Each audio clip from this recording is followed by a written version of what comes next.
개묘년이 밝았습니다. 새해 복 많이 받으세요. 안녕하세요. 영유아 컨설팅을 하는 누리다 쌤이에요.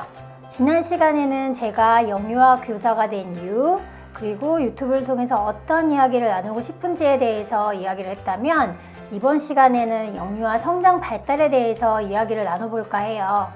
영유아들은 1년을 시점으로 그 발달의 차이가 굉장히 크다고 볼 수가 있는데요. 우선 출생을 하면 신장은 약 50cm, 체중은 3.4kg으로 태어나는 것이 일반적인 경우라고 합니다.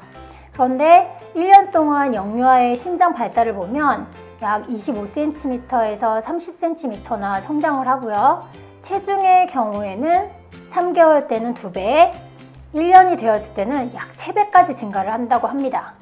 그러면 체성분은 어떨까요? 체성분은 수분의 경우, 그 다음에 지방이라는 경우가 있는데요. 급격한 성장으로 인해서 체지방량은 증가를 하고, 체수분의 경우에는 1년이 되었을 때는 체중의 60%로 감소를 하게 됩니다.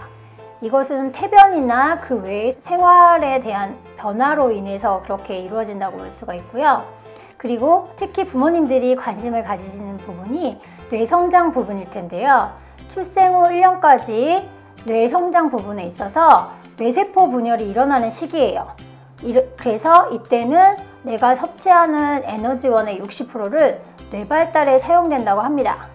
이런 빠른 신장, 체중, 체조성의 변화와 다르게 서서히 발달하는 부분이 있는데요. 이것은 소화 능력입니다. 6개월이 돼서 염니가 나고 유치가 형성되면서 저작을 하고 삼키는 기술을 익히게 되겠지요. 그러면서 다양한 소화 효소가 분비되면서 소화를 시킬 수 있는 능력도 향상되는 것입니다. 소화 효소 중 췌장에서 아밀라제가 나와서 탄수화물을 소화시키는 능력이 생기는데요. 보통 저희가 이유식을 할 때 4개월 이후에 이유식을 시작해야 되는 이유도 바로 이 아밀라제라는 소화 효소 때문입니다. 또한 트립신이라는 소화 효소가 분비되면서 단백질을 소화할 수 있는 능력이 생기는 것입니다. 반면에 가장 늦게 형성되는 소화 효소가 있는데요. 리파제라는 것입니다.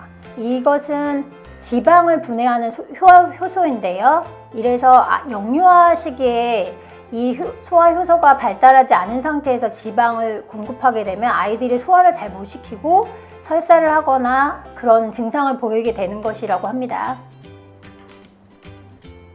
그러면 제가 어린이집에 있다 보니까 부모님들이 이런 질문들을 많이 하세요. 그러면 이유식은 언제 시작하는 게 좋을까요? 라고 이야기를 하시는 질문들을 하시는데요. 사실 이유식이라는 것은 부모로부터 독립할 수 있는 자립을 하는 가장 첫 단계이기도 해요. 그래서 이때에는 영아의 컨디션이 가장 좋을 때, 이 컨디션이라고 하는 것은 신체적, 정서적 컨디션을 다 포함하는 것인데요. 가장 좋을 때 시작하는 것이 좋습니다. 출생 후 1년까지는 굉장히 급격한 속도로 성장을 하는데 출생 후 1년 이후에는 속도가 50%로 감면을 하게 됩니다.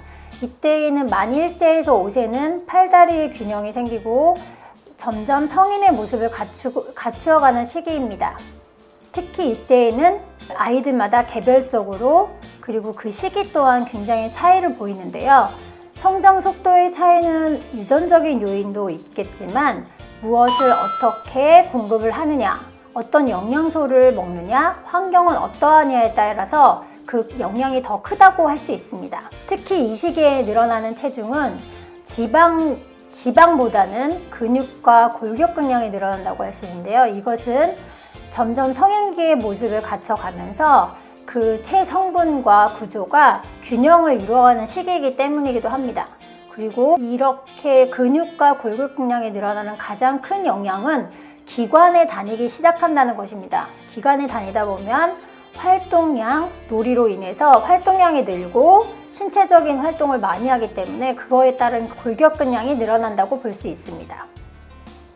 또한 소화 능력의 발달은 소화기계가 점점 성인의 모습으로 갖추어진다는 것을 의미할 수 있습니다. 3, 4세까지는 펩신, 트립신, 아밀라제가 분비되는 단계이고 리파제의 분비로 식품군 중 지방을 완만하게 소화할 수 있는 시기이기도 합니다.